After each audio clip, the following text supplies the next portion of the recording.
What's good, everybody? Welcome back to the channel. My name is Sensei, aka Zen, and today we're going to hit on a topic that's actually very near and dear to me in my heart. I've played Monster Hunter since Monster Hunter World. I've played a little bit of Freedom Unite, moved and dabbled in it, but this one specific topic is what's captivated me the most, that made me want to continue to play the game and quite honestly make me fall in love with the game. So if you're that guy that has done everything there is to the story, you've gotten all the weapons, you've beaten every monster, but you love this game but don't know what else to do, hey man, speedrunning could be for you.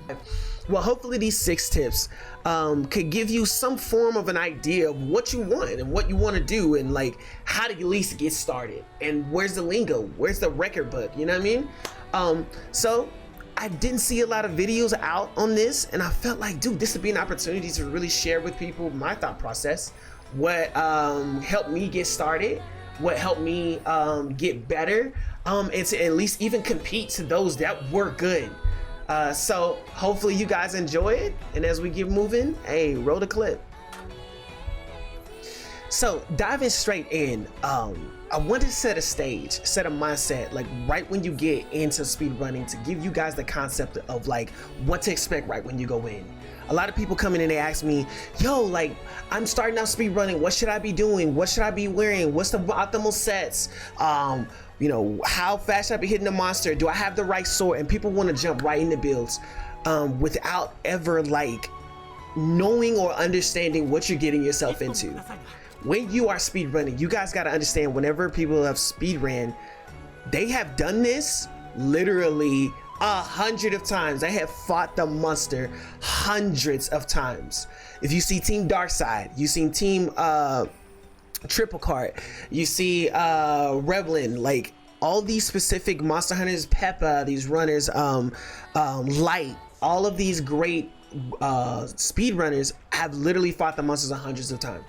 So my first tip, and very first one to like shoot out to you guys, is monster knowledge. Understand the monster. Like, you're gonna have to. In order to do that, you're gonna have to play him over and over and over and over again. Now, monster knowledge isn't just, oh, I know what he does. It's understanding the movement, how the movements are gonna hit you. Is it gonna hit from the left? Is it gonna hit from the right? Does that hitbox have a longer frames to it, or does it have a short frames? Some monsters hit you and it don't even cause you to flinch. Some monsters hit you and it knocks you way back where you can't get up. Some monsters hit you to cause you to get a lot of stun damage. So understanding that and getting the flavor of that is the first step to monster knowledge. Diving next into skill set number 2 is when everybody goes goo goo gaga over, what everybody loves. It's the fun part of Monster Hunter, making builds, you know what I mean? To be able to optimize, kill monsters to get better gear, to kill monsters to get better gear, to kill monsters. So building your build would be tips number 2, making sure that your builds are optimized for the hunt. But a lot of people, when they go in, they don't have usually an idea of what they should do to in like order of priority or order of march of what to do in order to be efficient right before you get ready to speedrun. So for me, this is kind of the order or the mental category of what I use whenever I'm building any build, and it goes for any weapon usually, in of what to use, I guess, in order of priority for the weapon. So number 1 I would use and prioritize the most is weakness exploit and crit eye. It is absolute, it is non-negotiable, you need it. So when you're getting ready to go into a run, this is like the basic of basics, to make sure that your crit eye is up and you're critting as close to 100% as possible. So tenderizing jewels and your crit eye jewels will help you get there. The next thing what I would do is obviously to go hand in hand with crit is crit boost. Let's use that crit up, let's boost it up, let's get it up to almost 30%, and learning those like values of what certain decorations do will help you exponentially, and that could be a whole nother video for what we're going to talk about from there. But crit boost would be the second thing I would use. Thirdly, what I would use or prioritize before going into a hunt is weapon specific skills. Now, when you're thinking like, what does he mean by that, weapon specific skills? So weapon specific skills would be along the lines like longsword, quick sheath, bow, constitution, dual blades, constitution, stamina surge, rapid more for charge blade and switch axe, power prolonger, those things that help your weapon operate and function at peak optimal position in order to dish out DPS. So make sure that those things that will be next in like the order of march to make sure that your build is optimized for. Now a lot of people, they go into building and they just straight go for DPS, you know what I mean? But like DPS is good, but then you need to make sure that your weapon is optimized first to create positions, to create openings, to create stuns, downs, things of that nature that dishes out maximum damage. So when you're going into a speed run, you're able to be like, okay, all right, I knocked the monster down, now I can have like a full moment of uninterrupted like hardcore damage, rather than trying to boost it up a little bit in the middle of a fight, but you're having to dodge and move and maneuver in order to make it happen, and that takes time. So these things to consider when you're moving forward. Nextly, after weapon specific skills, is attack.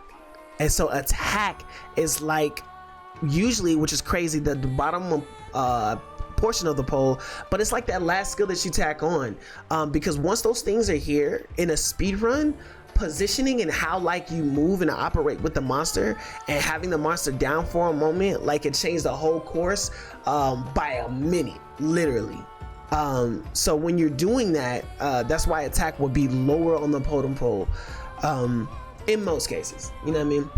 So this just kind of gives you an idea of like what to be aware of, what to look for, how to build your sets, and like what to do to go more moving forward, you know what I mean? Okay, diving into tip number 3. I think that this tip is the most underrated and most overlooked tip that a lot of new beginners really miss out on and don't really catch until after they kind of become a little bit of an intermediate to the game, you know what I mean? And it took me a while to really like capture the fullness of how important this is, you know what I mean? So moving forward, one of the biggest things is positioning and spawn location.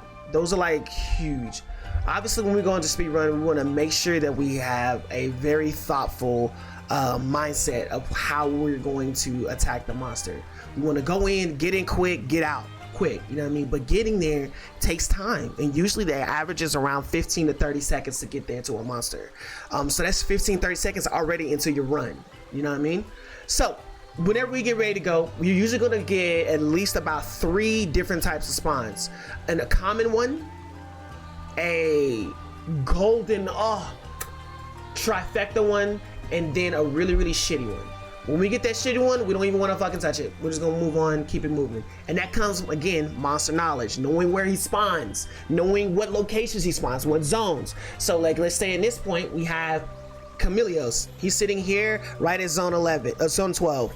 Zone 12 is usually where he spawns. He also will spawn in zone 7, but then we get this golden spawn right here at 10, which is rare. Doesn't really start you up, but when it does, it's like, oh, chef's kiss, trifecta, and you're like super excited, you know what I mean? And you want to do it, but then usually that's where you fuck up most of your runs anyway.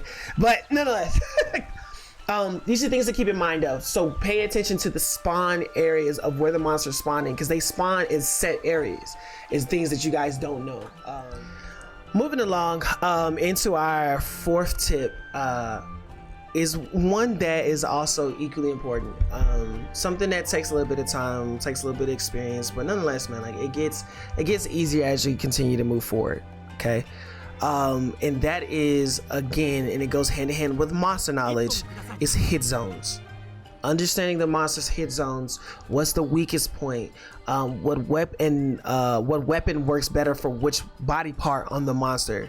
So let's say if I'm using like a bow, or if I'm using a projectile weapon, the hit zones are going to be different and going to hit higher for certain parts on the monster than it will like if I'm using a melee weapon. You know what I mean? So one way to start this or get an idea of what to do in order to make this a little bit better, or to have a better knowledge of it, a lot of people don't know what help them, is going to your start menu, pressing start, going over to your hunter nodes. Hunter nodes, they are they are there for you. They're your monster bible. Use it, it helps, especially in speedrun, because you start learning things you didn't really know can work. So let's go to the monster that I'm currently speed running right now. Let's use, where are you? Ha, Elmadron. So I'm currently speed running Elmadron. He's a very difficult monster, very unique, very different. And his hit zones are freaking funky, man. Like, you don't know all of what, like, it all comes out equally, how to get the most damage, how to hit high numbers frequently, which is really important as you're speed running. And so when you're going into it, if you look over to physiology, you press the right button and go to physiology, they tell you straight up what parts of the monster hits harder, and you're going to have a higher hit zone value or higher damage per weapon, and as well as the element that could use to deal the most damage. So let's say here we have his head that we hit for, which is 55 raw damage. But if you look all the way over to the right, you'll start to see that in 20 there you have 20 for fire and also 20 for ice. And so that 20 marker lets you know that he's also weak to fire and he's weak to ice. So a lot of times, let's say if you're choosing your build and you're trying to understand what should I be using, these hit zones will help you understand what type of build you want to use. And sometimes having high elemental damage but maybe not so high raw will help. So if you see the monster has high elemental damage and the raw maybe you want to go with more elemental, you know what I mean, weapon that may help, you know what I mean. So as you look a little bit further down, you see that its tail has the same raw damage, but the element is even higher with fire, you know what I mean. And then when you go to ice, the ice is higher too as well, you know what I mean. So it's just things like that to kind of give you an idea of where the element may be a little bit higher in the hit zone value. Also, you see in his forelegs, the fire is 30, you know what I mean. So these are things to kind of give you an idea of what to look for and how to hit. Now also, when you're talking about hit zone values, how you position yourself and what you're hitting matters. This is like so important, and what you hit matters. So when you're just hitting and you're just getting those lackluster numbers that isn't critting and giving you those big numbers, and you're wondering why, dang bro, like I'm seeing everybody do these runs but my runs aren't great. Usually you can go back to your hit zones. When you get to the nitty gritty of speedrunning, it really depicts that. How often am I hitting the weak spot? How often am I hitting the tail? How often am I hitting the soft, gritty part that gives me the high numbers? Sometimes someone can come in and can hit the head consistently, non-stop, and not even have a most powerful weapon and beat out somebody with a meta set, all because their hit zone values were great, you know what I mean, and their positioning was great. So whenever you're speedrunning, these are things to kind of have a basic knowledge of when you're going in, and to know that making sure that my hit zone values are hitting the monster in the weak spots like that is supposed to be, you know what I mean. So that like is one of the biggest tips. It's so simple, but yet a lot of people forget it when they're running. They'll try to hit a few hits just lackadaisically. We're just gonna come in, what we call unka bunka the monster, without being carefully thought out like hit zones of where you're gonna hit. So these things will help. These things will get you those times. This is where when you start splitting hairs, where the difference between 30 seconds, 15 seconds, 2 seconds. So when you're sitting close to that PB that you want, that personal best that you want, and you're trying to figure out, dang, why am I not hitting it? You can always trace it back to hit zone values, always. And are you hitting the monster on a weak point? So hit zone values, man, it's a big tip, helps. All right, and for our fifth tip, moving a little bit into more the in-depth, the hair splitting stuff that once you get close to the PB, you're averaging a sub 4, a sub 5, and I'm getting consistent numbers. And now you're trying to start edging and shaving a little bit off of your run time after time after time. And this is where you start looking for tip number 5, weapon optimization, as well as movement optimization. This is where you start going back and you reflect on your build. You reflect on your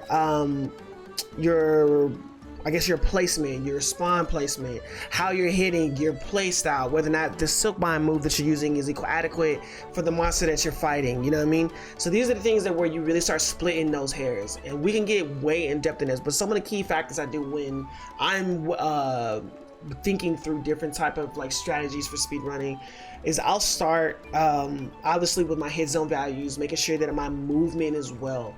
Sometimes you can move to the left to set yourself up for a better knockdown, which will give you a better like setup for DPS. You know what I mean?